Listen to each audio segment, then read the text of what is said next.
pagi. Jadi kami sekarang dari kelompok 5 Universitas Padjadjaran lagi ada di Bali Creative Center gitu. Dan Bali Creative Center ini merupakan coworking space yang mana di sini terdiri dari banyak sekali startup yang bergerak di berbagai bidang bisnis gitu. Dan saat ini kami akan mewawancarai salah satu startup yang mana dia itu nama startupnya adalah JIK Educare, JIK Educare. Nah, JIK Educare ini bergerak di bidang kesehatan, yang mana dia melakukan sertifikasi terhadap tenaga kesehatan gitu ya. Bagaimana mereka melakukan sertifikasi untuk para tenaga kesehatan untuk dapat bekerja di bidangnya masing-masing. Mari kita langsung saja melakukan wawancara. Kita dari kelompok 5 akan mewawancarai terkait dengan proses bisnis apa yang digunakan di JIK Educare. Nah, silahkan untuk Mbak memperkenalkan diri dari JIK Educare tersendiri itu. Silakan. Mbak namanya dengan? Delia. Mbak Delia. Silakan untuk Mbak Delia di sini memegang posisi sebagai Admin sekaligus finance. ya, sebagai admin dan finance. Silakan Mbak, mungkin sekilas bisa dijelaskan untuk proses bisnisnya apa yang sedang digunakan di sini gitu. Jadi JIK Educare itu sebelumnya platform edukasi kesehatan untuk para tenaga kesehatan. Nah, kalau tenaga kesehatan itu perlu yang namanya STR. STR itu bisa digunakan tenaga kesehatan untuk mencari kerja, karena setiap tenaga kesehatan perlu STR itu. Nah, setiap STR itu perlu yang namanya SKP. Jadi tenaga kesehatan perlu SKP untuk memperpanjang STR. Setiap profesi itu beda-beda sih. Nah, kalau kita kan masih fokusnya tuh ke bidan. Tapi kita ada juga ngadain pelatihan sama webinar yang untuk dokter, perawat, dan fisioterapi juga ada. Nah, kalau untuk webinarnya sendiri, kita biasanya ada webinar bidan, webinar perawat, webinar umum. Nah, untuk webinar bidan target kita otomatis bidan. Kita pakai SKP, namanya SKP IB, dan webinarnya itu mayoritas pesertanya bidan. Biasanya kalau yang ber-SKP IB itu jumlah pesertanya kisaran antara 300 sampai 500-an. Nah, kalau untuk perawat ada namanya SKP PPNI. Nah, itu biasanya kita cari SKP-nya langsung ke daerah atau enggak provinsi. Nah, untuk yang perawat ini kita masih belum begitu fokus, tapi kita ada beberapa kelasnya. Nah, kalau untuk masyarakat umum kita ada kelas yang kayak khusus menyusui, untuk ibu menyusui atau enggak ibu hamil, tentang yoga gitu. Nah, kalau untuk pelatihan kita ada pelatihan baby spa sama moms treatment, yoga antenatal sama yoga postnatal. Itu kita targetnya tuh bidan, tapi kalau tenaga kesehatan lain kayak perawat atau enggak dokter mau ikut boleh. Nah, selanjutnya lagi satu, kami ada pelatihan konseling menyusui yang target utamanya itu dokter anak atau enggak dokter umum. Tapi kalau tenaga kesehatan lain mau ikut juga masih bisa. Baik, saya menggarisbawahi tadi ada webinar Mbak ya. Di sini untuk webinar itu menggunakan platformnya itu apa Mbak? Apakah yang sudah tersedia misalkan seperti Zoom, apakah dipublish di YouTube atau ada media sosial lain yang memang digunakan untuk webinar itu sebagai informasi atau education-nya? Oh iya. Kalau webinar kami biasanya tuh pakai media Zoom.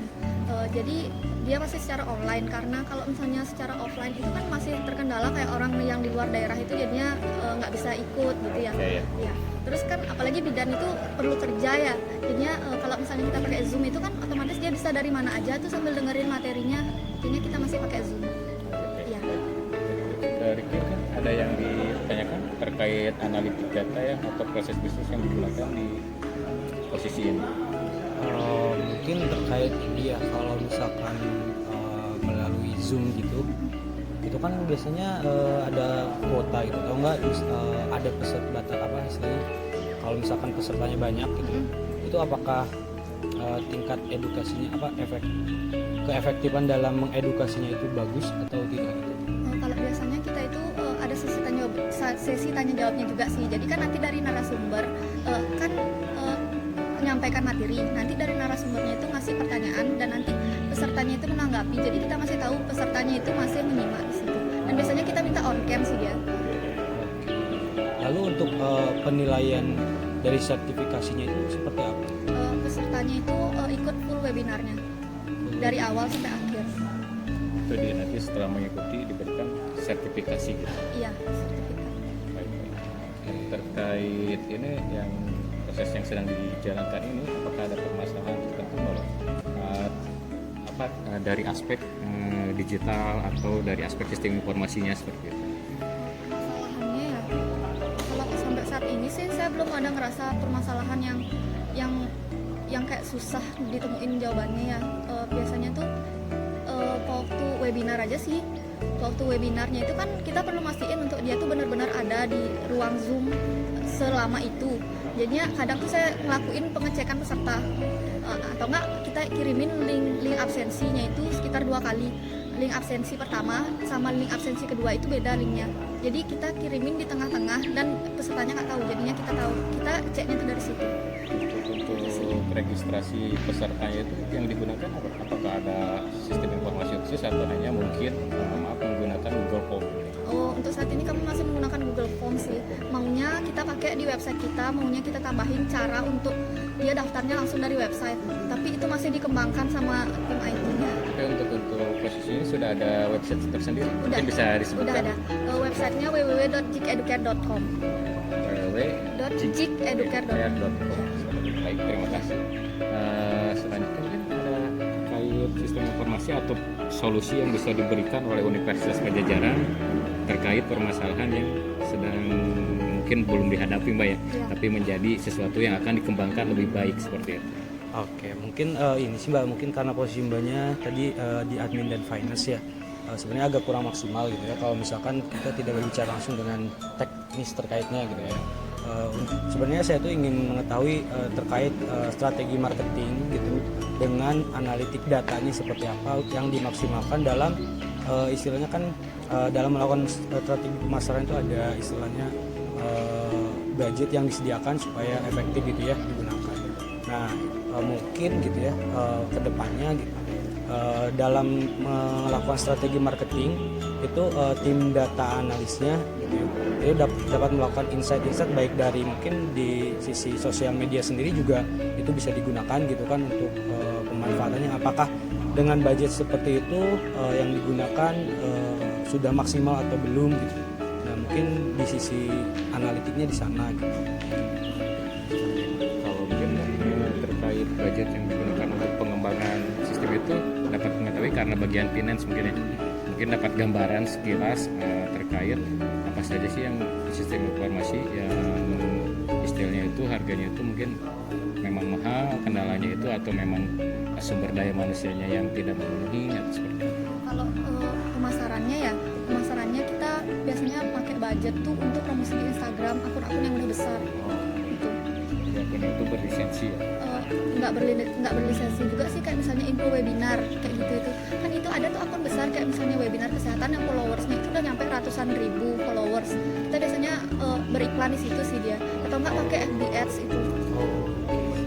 Lalu kalau misalkan kita menggunakan third party seperti ya kita bilang third party ya mungkin ya, itu apakah kita juga dapat apa ya data insight dari mereka kan otomatis kan pemasarannya dilakukan di ya akun orang lain gitu ya. Nah itu seperti apa? Kalau itu sih kita biasanya lihatnya itu cuma dari jumlah like sama komennya si akun itu ya. Oke. Ya. Oh jadi hanya melihat secara kitanya aja gitu ya sendiri melihat gitu ya ke akun tersebut. Bukan memang kita mendapatkan data dari data insight-nya ya. Nah mungkin bisa disarankan di sana sih ya untuk sistem pemasarannya supaya lebih reach, lebih maksimal gitu, lebih optimal dari sisi budgeting juga gitu kan. Mungkin jadi catatan untuk solusi kita sudah memberikan arahan atau masukan meskipun belum terbaik tapi mungkin bisa dijadikan aspek untuk mengembangkan sistem tersebut gitu. Iya. Baik Mbak, terima kasih atas waktunya. Kami sudah dapat gambaran, kami sudah mungkin memberikan sesuatu yang memang seharusnya menjadi untuk pengembangan sistem ini gitu. Satu lagi mungkin Mbak, ada nggak terkait Universitas Padjadjaran, apa sih yang diketahui sama Mbak dari Universitas Padjadjaran? Kalau saya sendiri tahu Universitas Padjadjaran itu dari Twitter sih. Kayak saya sering banget dengar tentang Universitas Padjadjaran itu kayak universitas favorit. Nah, iya.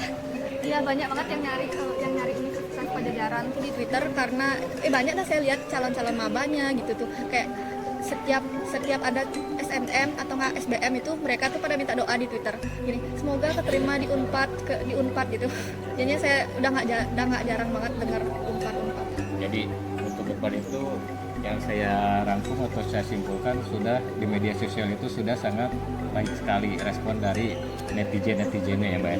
Ya, jadi untuk Unpad sekali lagi memang universitas favorit menurut Mbak sendiri. Baik, terima kasih untuk sebagai tanda terima kasih saya lampirkan ini terkait dari cenderamata dari Unpad. Semoga bisa berguna dan menjadi kenang-kenangan. Terima kasih banyak ya Mbak. Ya, baik, terima kasih untuk perhatiannya. Sekali lagi kami dari kelompok 5 sudah melakukan wawancara terkait dari sistem informasi atau digital dari provinsi yang dilakukan di JIK Educare. Ya, terima kasih.